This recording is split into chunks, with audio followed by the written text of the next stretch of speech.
કેમ છો વિદ્યાર્થી મિત્રો? મજામાં? તો ચલો આપણે આપણા લેક્ચરમાં આગળ વધીએ. તો આજે આપણે ચર્ચા કરવાના છીએ એ જ યુનિફોર્મ ફિલ્ડમાં ચાર્જની મોશન, ચાર્જની ગતિ. યસ ઓર નો? અલગથી ટોપિક હોય છે.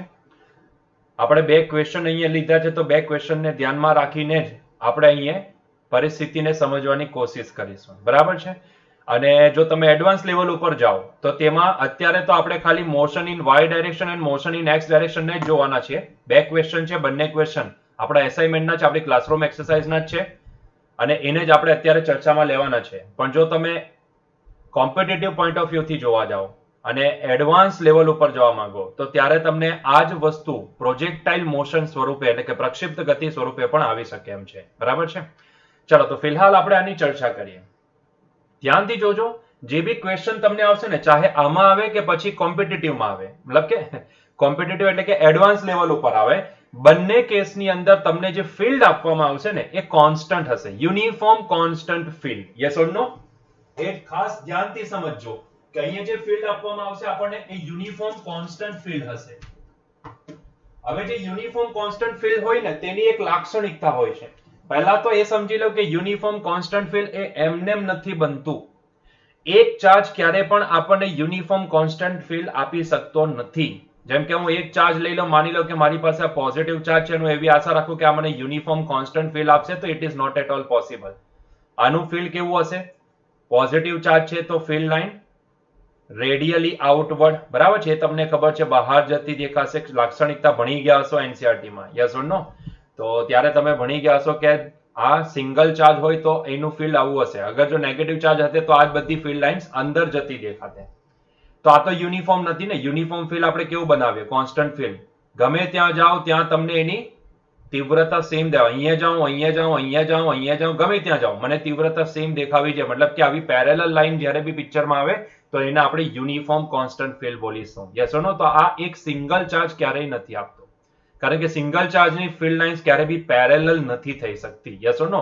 પણ જો માની લો કે અહીંયા બાજુમાં બીજો એક પોઝિટિવ ચાર્જ મૂકી દઉં તો હવે આ ફિલ્ડ લાઇન અહીંયાની જે છે ને તે ટર્ન થઈ જશે.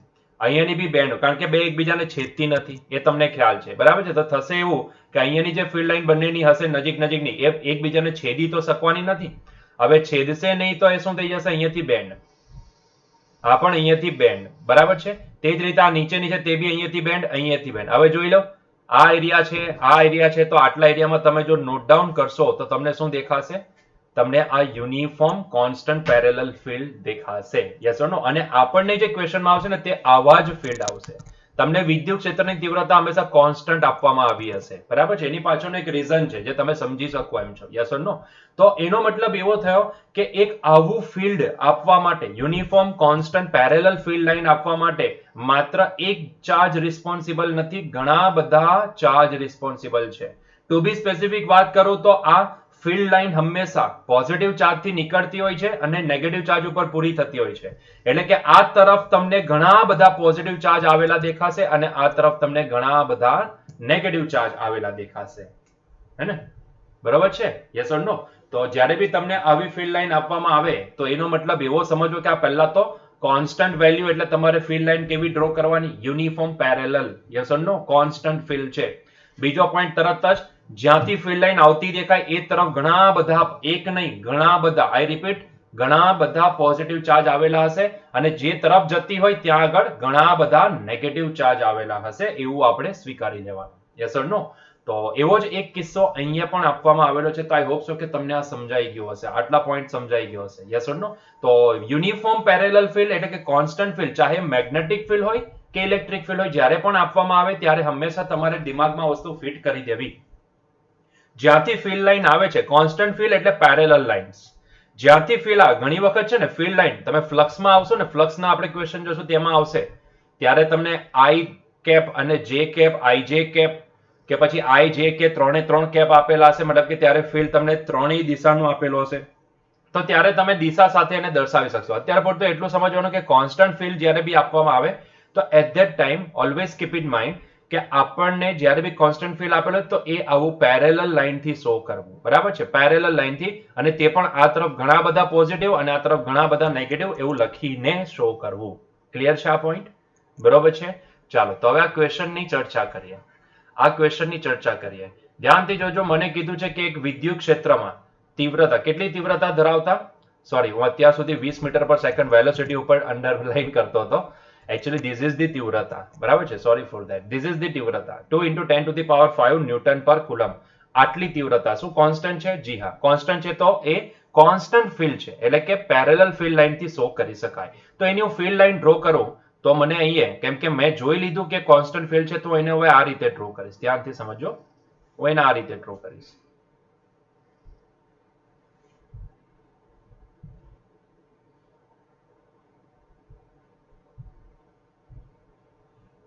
ઠીક છે, તો એને આ રીતે ડ્રો કરીશ. ક્લિયર છે આ પોઈન્ટ? બરાબર છે. તો મને જે આપેલું ફિલ્ડ છે તે કંઈક આવું ફિલ્ડ આપેલું છે, એવું આપણે અઝ્યુમ કરી લઈએ. બરાબર છે. હવે મને એવું નથી કીધું કે આ એક્સ દિશામાં જતું છે, મેં મારી રીતે ડ્રો કરી દીધું, એક્સ દિશામાં બતાવી દીધું. મને કોઈ ડાયરેક્શન આપી નથી. અગર આપતે તો એ રીતે ડ્રો કરતે. આ ફિલ્ડ એક્સ દિશાનું પણ હોઈ શકે, આ તરફ વાય દિશાનું પણ હોય, સોરી નેગેટિવ એક્સ દિશાનું પણ હોઈ શકે, આ રીતે વાય દિશાનું પણ હોઈ શકે, અને એ જ રીતે નેગેટિવ વાય દિશાનું પણ હોઈ શકે. બરાબર છે. જો કન્ડિશન કોઈ પણ નહીં આપી હોય તો ત્યારે ઇન જનરલ સેન્સમાં તમારે કોઈ બી એક ડાયરેક્શન પકડીને એને ડ્રો કરી દેવું. બરાબર છે. તો આ આપેલું છે મને ફિલ્ડ ઈ વેક્ટર. મેં એને પોઝિટિવ એક્સ દિશામાં બતાવ્યું, જેની તીવ્રતા કેટલી છે? 2 × 10⁵ ન્યૂટન પર કુલમ છે. બરાબર છે. હવે ફિલ્ડ લાઈનને જોઈને મને એટલું સમજ પડે કે આ તરફ ઘણા બધા પોઝિટિવ ચાર્જ આવેલા હશે અને આ તરફ ઘણા બધા નેગેટિવ ચાર્જ આવેલા હશે. બરાબર છે. કારણ કે ફિલ્ડ લાઈન હંમેશા પોઝિટિવ ચાર્જથી સ્ટાર્ટ થતી હોય, નેગેટિવ ચાર્જ ઉપર પૂરી થતી હોય. પણ અહીંયા ઘણા બધા, એક નહીં, એક ક્યારેય પણ, મેં હમણાં જ સમજાવ્યું કે એક ચાર્જ ક્યારેય પણ યુનિફોર્મ ફિલ્ડ જનરેટ નથી કરી શકતો. ક્લિયર છે? તો આવું જનરેટ કરવા માટે who are the responsible? So many positive charges and so many negative charges are responsible for that. Yes or no? તો સિમ્પલ પોઈન્ટ છે. હવે શું કીધું છે? હવે તમને એવું કીધું છે કે 1 ગ્રામ દળ અને 5 માઇક્રો કુલમ વિદ્યુતભાર ધરાવતા કણને, એક એવો કણ છે જેનો વિદ્યુતભાર કેટલો છે? 5 માઇક્રો કુલમ. Yes no? ઘણો સૂક્ષ્મ, 10⁻⁻6 બોલાય. બરાબર છે. એટલે ઘણો સૂક્ષ્મ ચાર્જ ધરાવતો અને માત્ર 1 ગ્રામ દળ ધરાવતો, ઓનલી 1 ગ્રામ દળ ધરાવતા એક કણને આપણે આ તીવ્રતામાં વિદ્યુત ક્ષેત્રમાં 20 મીટર પર સેકન્ડના વેગથી ક્ષેત્રની વિરુદ્ધ દિશામાં ગતિ કરાવતા, 20 મીટર પર સેકન્ડની શરૂઆતના વેગથી ક્ષેત્રની વિરુદ્ધ દિશામાં ગતિ કરાવતા. એટલે જો ક્ષેત્ર આ દિશામાં જાય છે તો તમે ચાર્જને ઉલટી દિશામાં, એટલે ક્ષેત્ર આપણે જો આઈ કેપ ડાયરેક્શનમાં લીધું છે તો ચાર્જને માઇનસ આઈ કેપ ડાયરેક્શનમાં ગતિ કરાવવાનો છે. બરાબર છે. તો માની લો કે આ થઈ ગયો મારો ફુદ્દુસો સૂક્ષ્મ ચાર્જ, એને હું શરૂઆતનો વેગ આપું છું આ ડાયરેક્શનમાં. બરાબર છે. કેટલી વેલોસિટી આપું છું? તો ભાઈ એને હું વેલોસિટી શરૂઆતની આપું છું 20 મીટર પર સેકન્ડ, which is provided. અહીંયા આપેલી જ છે 20 મીટર પર સેકન્ડ. બરાબર છે. આ દિશામાં એને શરૂઆતની વેલોસિટી આપું છું. હવે જાતે જ વિચારો, જાતે જ વિચારીને મને કહો કે આ ચાર્જ જે છે ને તે 5 માઇક્રો કુલમનો છે, પોઝિટિવ ચાર્જ છે. બરાબર છે. એને હું અત્યારે પ્લસ સ્મોલ ક્યુ વડે દર્શાવ્યો. બધી જ વેલ્યુ અહીંયા લખતો નથી, પણ એવું અઝ્યુમ કરી લઉં કે આ જે ચાર્જ છે તેને આપણે સ્મોલ ક્યુ વડે દર્શાવીએ. બરાબર છે. ઇટ ઇઝ ધી સ્મોલ ક્યુ. બરાબર છે. તો એ પોઝિટિવ ચાર્જ છે. પોઝિટિવ ચાર્જ, જરાક ધ્યાનથી વિચારજો કે પોઝિટિવ ચાર્જ ઉપર નેગેટિવ ચાર્જ, આ તરફ તો ઘણા બધા નેગેટિવ ચાર્જ છે ને, તો ઘણા બધા નેગેટિવ ચાર્જ શું કરશે? એના ઉપર એટ્રેક્શન લગાવશે, અને આ તરફના ઘણા બધા પોઝિટિવ એને રિપલ્ઝન લગાવશે. પણ વસ્તુ એવી થશે કે આને, કેમ કે આપણે શરૂઆતનો વેગ આ દિશામાં આપેલો છે, તો શરૂઆતનો વેગ આ દિશામાં આપેલો એટલે ભાઈ એ વધશે તો અત્યારે આ જ દિશામાં, અને પછી જેવો આગળ વધતો જશે તેમ એક સમય એવો આવશે કે ત્યાર પછી એની વેલોસિટી 0 થઈ ગઈ, તો હવે પછી ત્યાંથી શું થઈ ગયો? રિવાઉન્સ થઈને હવે પછી આ દિશામાં આગળ વધવા માંડશે. Yes or no? તો પરિસ્થિતિ એવી સર્જાશે કે ભાઈ આ ચાર્જ પહેલા તો તમને નેગેટિવ એક્સ દિશામાં જ ગતિ કરતો દેખાશે. બરાબર છે. નેગેટિવ એક્સ દિશામાં જ ગતિ કરતો દેખાશે. એની પાછળનું રીઝન શું છે? Because we have provided the initial velocity. આપણે એને શરૂઆતની વેગ આપેલો છે, અને શરૂઆતનો વેગ આપેલો છે એટલે એ તમને આ દિશામાં પહેલા ગતિ કરતો દેખાશે. પણ કેમ કે ક્ષેત્રની વિરુદ્ધ દિશામાં ગતિ કરે છે ને, આ ક્ષેત્ર જો એને પ્રવેગ આપવાનું કામ કરે તો એને પ્રવેગ કેટલો આપી શકશે? જરાક ધ્યાનથી જો. આપણને ખબર છે આ વસ્તુ આપણે ચર્ચા કરેલી જ છે ઓલરેડી થિયોરિટિકલ પોઈન્ટ્સમાં. આગળ આપણે જોઈએ કે આ ફિલ્ડની અંદર જો કોઈ ચાર્જને મૂકવામાં આવે તો એના ઉપર ફિલ્ડ દ્વારા લાગતું બળ કેટલું હોય? QE બરાબર હોય. પણ એ QE કેમ કે ગતિ છે એટલા માટે MA બરાબર લખી શકાય force according to the NLM2. અગર ચાર્જ સ્ટેડી નથી તો નેટ ફોર્સ 0 નથી, નેટ ફોર્સ 0 નથી તો કોના બરાબર છે? ma બરાબર. તો ma બરાબર શું થઈ ગયું? q ઇન્ટુ e બરાબર છે કે નહીં? તો એનો મતલબ એ કે એસિલરેશન કેટલું આવી શકે? q ઇન્ટુ e ના છેદમાં m બરાબર. એટલે કે આ કેસની અંદર જો આપણે એસિલરેશન નોટ ડાઉન કરીએ, ચાર્જ ઉપર ફિલ્ડને લીધે આવતું એસિલરેશન નોટ ડાઉન કરીએ તો એસિલરેશન કેટલું આવશે? qe ના છેદમાં m. અને ત્યારે આપણે એ પણ ચર્ચા કરી હતી થિયોરેટિકલ પોઈન્ટની અંદર આની આગળના લેક્ચરમાં કે અહીંયા ચાર્જની વેલ્યુ કોન્સ્ટન્ટ હશે, ફિલ્ડ યુનિફોર્મ કોન્સ્ટન્ટ છે, ચેક કરો તો કોન્સ્ટન્ટ ફિલ્ડ હશે અને એનું દળ પણ કોન્સ્ટન્ટ હશે, એટલે સરવાળે આ ક્વોન્ટિટી શું જનરેટ થવાની? કોન્સ્ટન્ટ. એટલે આ તો અચળ પ્રવેગી કોન્સ્ટન્ટ એસિલરેશન વાળી મોશન થશે. યસ ઓર નો? આપણે એ પોઈન્ટની ચર્ચા કરેલી હતી, યાદ કરો, એ પોઈન્ટની ચર્ચા કરેલી હતી. Yes or no? તો જરાક જુઓ આ પ્રવેગ કઈ દિશામાં લાગશે? પ્રવેગ તો ભાઈ ફિલ્ડની દિશામાં લાગશે ને, એટલે થ્રુ આઉટ ધીસ મોશન એને પ્રવેગ તો ભાઈ આ દિશામાં લાગવાનો. કેટલો? qe ના છેદમાં m. યસ ઓર નો? ઘણી બુકની અંદર નોટેશન છે ને ae યુઝ કરવામાં આવે છે, ઇલેક્ટ્રોસ્ટેટિક એસિલરેશન, અને બોલાય છે ઇલેક્ટ્રોસ્ટેટિક એસિલરેશન. એટલે ઘણી બધી બુકની અંદર છે ને એને ae વડે દર્શાવવામાં આવે છે. હવે તમારા ઉપર છે, તમે એ તરીકે દર્શાવો, ae વડે દર્શાવો, નોટેશન ચેન્જ થઈ શકે, બાકી કોન્સેપ્ટ તો એનો એ જ રહેવાનો છે. બરાબર છે? તો એસિલરેશન તો ફિલ્ડની દિશામાં લાગશે, જ્યારે આપણે એ પદાર્થને ગતિ વિરુદ્ધ દિશામાં કરાવીએ છીએ તો એનો મતલબ એ થયો કે આ પ્રવેગનું નહીં પ્રતિપ્રવેગનું કામ કરશે, અને એવરી સેકન્ડ એ શું કરશે? આની વેલોસિટીને રિડ્યુસ કરશે. તો એક સમય એવો આવશે કે જેમ એ આગળ વધતો જશે, આગળ વધતો જશે, આગળ વધતો જશે, આગળ વધતો જશે, આગળ વધતો જશે, એક સમય એવો આવશે કે જ્યાં આગળ એની વેલોસિટી ઘટીને શું થઈ ગઈ? 0 મીટર પર સેકન્ડ થઈ જશે. બરાબર છે? આ 0 મીટર પર સેકન્ડ થઈ જશે, અને ત્યાર પછી શું થશે? તો ત્યાર પછી હવે એ રિબાઉન્સ થઈને હવે પ્રવેગની દિશામાં આગળ વધવા માંડશે. યસ ઓર નો? સમજાય છે આ પોઈન્ટ? સમજાય છે આ પોઈન્ટ? તો આને તમે જરા કમ્પેર કરો ને, કારણ કે તમને આ જ વસ્તુ કીધી છે ને, તો તમને કીધું છે કે વેગની ક્ષેત્રની, જો 20 મીટર સેકન્ડના વેગથી ક્ષેત્રની વિરુદ્ધ દિશામાં ગતિ કરાવતા તે કેટલું અંતર કાપીને સ્થિર થશે? કેટલું અંતર કાપીને સ્થિર થાય? મતલબ કે તમારે આ ડિસ્ટન્સ ફાઇન્ડ આઉટ કરવા કીધું છે. આટલું અંતર કાપીને ટેમ્પરરીલી સ્થિર થશે. યસ ઓર નો? આ એક ક્વાઝી સ્ટેબલ સ્ટેટ કહેવાય. ટેમ્પરરીલી સ્થિર થશે, મતલબ કે આ પોઈન્ટ તમારે શોધવાનું છે, મતલબ કે આ અંતર ડી તમારે શોધવાનું છે. યસ ઓર નો? કે જ્યાં આગળ એનો વેગ ઘટીને શું થઈ જાય? 0 થઈ જાય. તો જરાક આને કમ્પેર કરો ને, આખી પરિસ્થિતિને છે ને આમ રોટેટ કરી નાખો. શું કરી નાખો? આમ રોટેટ. બરાબર છે? ક્લોકવાઇઝ ડાયરેક્શનમાં રોટેટ કરી નાખો, એટલે પરિસ્થિતિ આવી સર્જાઈ જશે. અને તમે નીચેથી આ ચાર્જને શું કરો છો? વર્ટિકલી અપવર્ડ ડાયરેક્શનમાં ફેંકો છો. તો ભાઈ આ તો એવી જ પરિસ્થિતિ થઈ ગઈ જે આપણે પેલા પદાર્થોને ઉધ્વ દિશામાં ફેંકતા હતા, તો પદાર્થ દ્વારા ઉધ્વ દિશામાં ફેંકાતા થતી ગતિ, ત્યાં હતું ગુરુત્વાકર્ષણ ક્ષેત્ર, અહીંયા છે વિદ્યુત ક્ષેત્ર, બાકી કોઈ ફરક નહીં. ત્યાં બી ગ્રેવિટી નીચેની ડાયરેક્શનમાં, અહીંયા જો એક્સેલરેશન, આને આખી ટર્ન કરી નાખશો, આખી કન્ફિગરેશનને આ રીતે ક્લોકવાઇઝ ડાયરેક્શનમાં ફેરવી નાખશો એક વખત 90 ડિગ્રીએ, તો તમને આવું દેખાશે કે આ દિશામાં તમને એક્સિલરેશન દેખાશે. એટલે આ તો ભાઈ ઉધ્વ દિશામાં ફેંકેલા પદાર્થની ગતિ જેવું થઈ ગયું. જાતે ચેક કરી લો. ઉધ્વ દિશામાં ફેંકેલા પદાર્થની ગતિ જેવું થઈ ગયું. મતલબ કે એ જ કોન્સેપ્ટને તમે અહીંયા યુઝ કરી શકો, એ જ પરિસ્થિતિને તમે અહીંયા યુઝ કરી શકો. સમજાય છે તમને? એ જ પરિસ્થિતિ, એ જ સૂત્રો અહીંયા, આને આપણે જે અંતર ડી શોધવાનું છે ને, એ હકીકતમાં નીચેથી ઉધ્વ દિશામાં ફેંકેલા પદાર્થ દ્વારા પ્રાપ્ત થતી મહત્તમ ઊંચાઈ બરાબર છે. યસ ઓર નો? આ પરિસ્થિતિ એ જ થઈ ગઈ. ખાલી આને ટર્ન કરો ને 90 ડિગ્રી તો તમને સમજાઈ જશે કે પરિસ્થિતિ શું છે. બરાબર છે? પરિસ્થિતિ એકદમ સિમ્પલ છે. બેઠી એની એ જ ગતિ તમારે અહીંયા કમ્પેરિઝનમાં લેવાની છે. બસ ખાલી ત્યાં જી હતું, અહીંયા એ આવશે, અને એની વેલ્યુ અહીંયાથી સબસ્ટિટ્યુટ કરવાની છે. That's it. બીજો કાંઈ ફરક નથી. બીજો કોઈ ફરક નથી. બધા એના એ જ સૂત્રો. જો એને અહીંયાથી અહીંયા જવા માટે લાગતો સમય જેટલો, એટલો જ સમય એને અહીંયાથી અહીંયા આવવા માટે પણ લાગશે, કારણ કે આપણને ખબર છે કે ઉધ્વ દિશામાં ફેંકેલા પદાર્થને મહત્તમ ઊંચાઈ પ્રાપ્ત કરવા જેટલો સમય લાગે એટલો જ સમય પાછો આવવા માટે પણ લાગશે. Yes or no? તો એ જ ટાઈમ ઓફ ફ્લાઇટ ના સૂત્રો, એ જ પહેલી ગતિના સૂત્રો, બધી વસ્તુ એની જ. એચ મેક્સ નું સૂત્ર એનું એ જ, બધી જ વસ્તુ એનું એ જ. આપણે બોલે છે કે ત્યાંથી અહીંયાથી શું કરશે? હવે ફ્રી ફોલ કરશે. તો અહીંયા બી એવું જ થશે. અહીંયા પહોંચી ગયા પછી, આ પોઈન્ટ ઉપર પહોંચ્યા પછી શું થશે? તો હવે ફ્રી ફોલ જેવી મોશન, અહીંયાથી 0 મીટર પર સેકન્ડ થી વિરુદ્ધ દિશામાં ગતિ સ્ટાર્ટ કરશે, અને પાછો જ્યાં ફેંકેલો ત્યાં પાછો આવશે. યસ ઓર નો? સમજાય છે?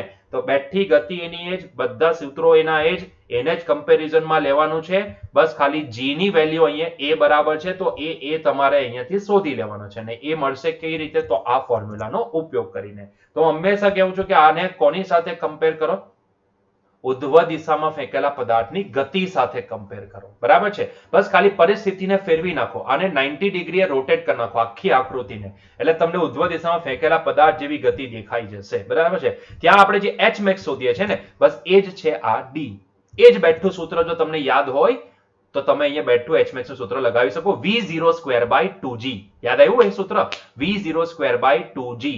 બરાબર છે? અહીંયા g ની જગ્યાએ શું લખીશું? a. v0 square by 2 a. That's it. હવે મને કોઈ સમય બી પૂછે ને, કે અહીંયાથી અહીંયા સુધી જવા માટે લાગતો સમય કેટલો હતો? ત્યાં શું હતું? v0 by g.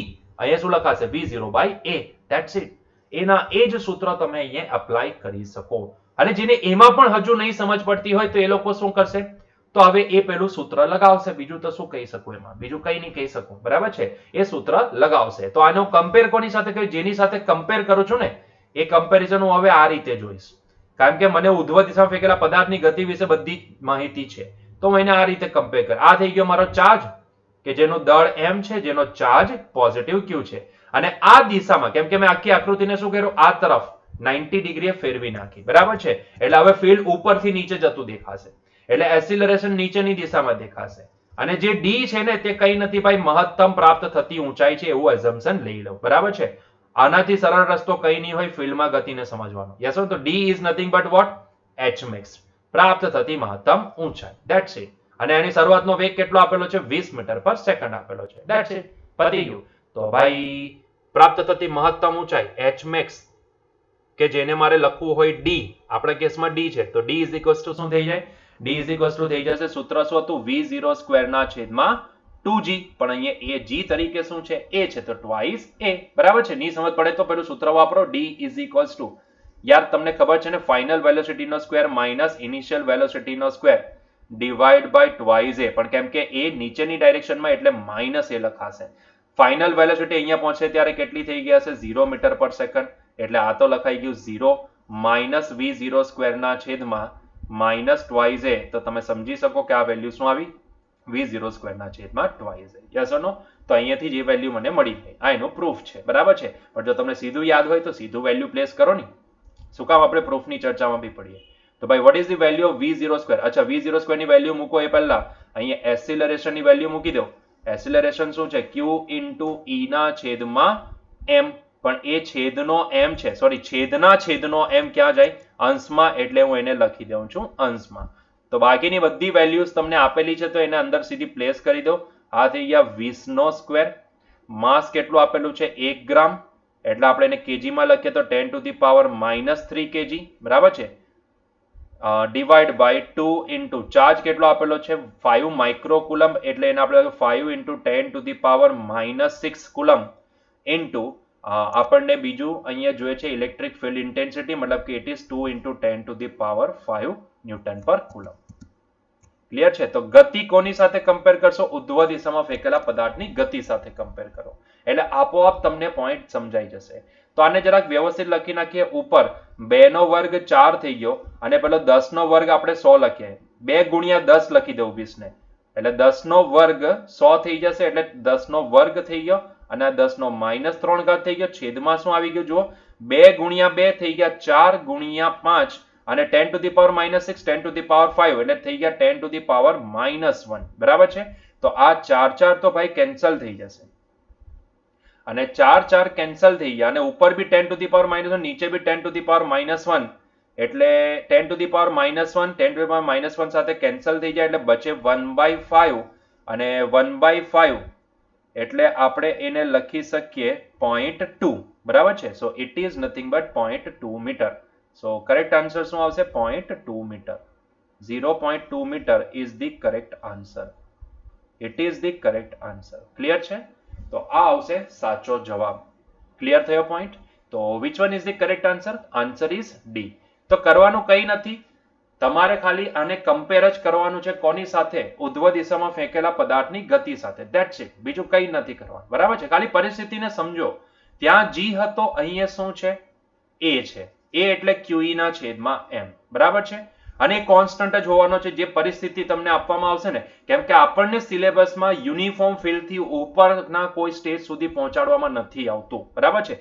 ગતિની અંદર બી આપણે ક્યારે બી વેરિયેબલ એસિલરેશન વાળી ગતિ જોયા જ નથી, તો અહીંયા બી ડોન્ટ વરી, તમને કોઈ વેરિયેબલ ફિલ્ડ વાળી ગતિ નહીં પૂછાશે. Don't worry. એડવાન્સ લેવલ પર બી આ જ ગતિને છે ને પ્રક્ષિપ્ત ગતિ સ્વરૂપે લઈ જવામાં આવશે, બીજું કંઈ. મતલબ કે આને અહીંયાથી એંગલ ઉપર છોડવામાં આવશે, એટલે પ્રક્ષિપ્ત માર્ગ કરીને અહીંયા પહોંચશે. બરાબર છે? તો બીજો કોઈ ફરક નહીં આવશે, એને ખાલી અહીંયાથી એંગલ ઉપર છોડવામાં આવશે. ધેટ્સ ઇટ, બીજું કંઈ નહીં. બરાબર છે? જે અત્યારે સીધું છે તે એડવાન્સ લેવલ ઉપર એંગલ ઉપર છોડવામાં આવશે, એટલે કે પ્રક્ષિપ્ત ગતિના પોઈન્ટ, અથવા તો અહીંયા હાઈટ ઉપરથી એને છોડવામાં આવશે કે ભાઈ અહીંયાથી હાઈટ ઉપરથી છોડો એટલે એની માર્ગ પ્રક્ષિપ્ત માર્ગ બનશે. તો જે પ્રક્ષિપ્ત ગતિનો કોન્સેપ્ટ હતો એ જ અહીંયા લાગશે, એ જ બધા સૂત્રો લાગશે. બસ ખાલી અહીંયા જી ની જગ્યાએ આવી જશે એ. That's it. બાકી સેમ વસ્તુ. હવે અહીંયા આપણે તો ખાલી અંતર શોધવા કીધું, અહીંયા બીજું શું પૂછી શકાય? તો અહીંયાથી અહીંયા સુધી જવા માટેનો ટાઈમ પૂછી શકાય. ટોટલ ટાઈમ ઓફ ફ્લાઇટ, કે ભાઈ અહીંયાથી ત્યાં જાય ને ત્યાંથી પાછો ચાર્જ અહીંયા સુધી, જ્યાંથી છોડેલો ત્યાં સુધી આવે ત્યાં સુધી લાગતો સમય, તો એ પૂછી શકાય. તો સૂત્રો બધા એના એ જ, ખાલી અહીંયા જી ની જગ્યાએ, સ્મોલ જી ની જગ્યાએ તમારે એ રિપ્લેસ કરી દેવાનો. That's it. બરાબર છે? ક્લિયર થયો પોઈન્ટ? ક્લિયર? ચાલો એક ક્વેશ્ચન બીજો જોઈ લે આના જેવો. 20 મિલીમીટર અંતરે રહેલી 20 mm માઇક્રોમીટર છે કે મિલીમીટર છે? માઇક્રો તો સોરી મિલી છે એમ.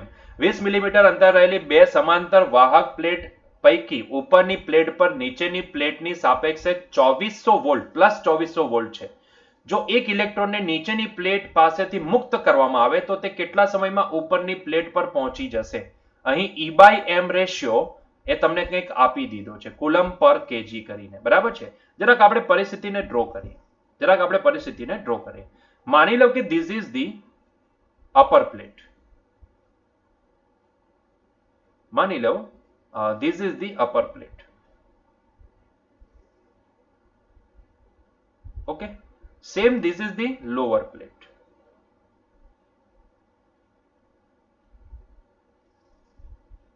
ઓકે, ચાલો હવે ઉપરની જે પ્લેટ છે ને, તમને શું કીધું છે? જો ઉપરની જે પ્લેટ છે ને તે +2400 વોલ્ટ ઉપર, મતલબ કે આનું સ્થિતિમાન +2400 વોલ્ટ છે. અને આપણે એવું એઝ્યુમ કરી લઈએ કે આ નીચેની પ્લેટ છે 0 વોલ્ટ ઉપર છે, તો આ બંને વચ્ચે છે ને પોટેન્શિયલ ડિફરન્સ, એમ પણ પોટેન્શિયલ ડિફરન્સ એક્ઝિસ્ટ છે, એકલો પોટેન્શિયલ એક્ઝિસ્ટ નથી કરતો. ફિઝિક્સની ભાષામાં પોટેન્શિયલ ડિફરન્સનું જ અસ્તિત્વ છે. તો એ પોટેન્શિયલ ડિફરન્સ, આને વીડી બોલો કે પીડી બોલો, બરાબર છે? તમે પીડી બોલો નહીં, કારણ કે પીડી થી ટેવાયેલા હશો. સો આપણે પોટેન્શિયલ ડિફરન્સ પીડી બોલી દઈએ. So this is the potential difference between two plate. હવે તમે સમજી શકો કે ઉપરની plate more positive than lower plate, તો ફિલ્ડ લાઇન્સ છે ને હાયર પોટેન્શિયલ થી લોઅર પોટેન્શિયલ તરફ હશે. જેમ કે બેટરીની ચર્ચા તમે ચેપ્ટર નંબર 2 માં ઘણી ગયા છો કે પોઝિટિવ થી નેગેટિવ ની દિશામાં પ્લસ ટર્મિનલ થી પ્લસ પ્લેટ થી નેગેટિવ પ્લેટ તરફ તમને ફિલ્ડ મળતું હોય છે. Yes or no? તો અહીંયા જે ફિલ્ડ લાઇન્સ આપણે ડ્રો કરી શકીએ ને, છે યુનિફોર્મ પેરેલલ ફિલ્ડ જ, એટલે એની જે ફિલ્ડ લાઇન આપણે ડ્રો કરશું ને તે કંઈક આ દિશામાં હશે, પોઝિટિવ પ્લેટ થી નેગેટિવ પ્લેટ તરફ. સીધી ડ્રો થઈ જાય ને? હા, પોઝિટિવ પ્લેટ થી નેગેટિવ પ્લેટ તરફ, પોઝિટિવ પ્લેટ થી નેગેટિવ પ્લેટ તરફ, પોઝિટિવ પ્લેટ થી અચ્છા એને જરાક દૂરથી બતાવો, પોઝિટિવ પ્લેટ થી નેગેટિવ પ્લેટ તરફ. ઠીક છે? તો આ ફિલ્ડ કંઈક આવી ફિલ્ડ લાઇન અહીંયાથી ઉપરથી નીચે જતી તમને દેખાશે. ક્લિયર છે? તો આપણે એની ડાયરેક્શન બતાવી દઈએ. So this is the direction. Clear થઈ ગયું? હવે જે ફિલ્ડ જનરેટ થાય ને એ કેવું હશે તે આપણને નથી ખબર, પણ અહીંયા મને એટલું સમજ પડે કે બે પ્લેટ વચ્ચેનું જે ડિસ્ટન્સ છે ને એ ફિક્સ છે. હવે આ જે ડિસ્ટન્સ છે એ certain in the range of millimetre છે, એટલે એમ તો ઘણું સૂક્ષ્મ ડિસ્ટન્સ કહેવાય, પણ કેમ કે મિલીમીટરને આપણે અત્યારે સાઈડ ઉપર મૂકીએ, આપણે સમજી શકીએ એટલીસ્ટ એટલું તો ડિસ્ટન્સ બતાવી શકીએ, એટલા માટે મેં આટલું અંતર બતાવ્યું છે. બાકી રિયાલિટીમાં જોવા જાવ તો આ ડિસ્ટન્સ છે ને એ certain in the range of millimetre છે. બરાબર છે? સો આ થઈ ગયું બંને વચ્ચેનું અંતર 20 મિલીમીટર.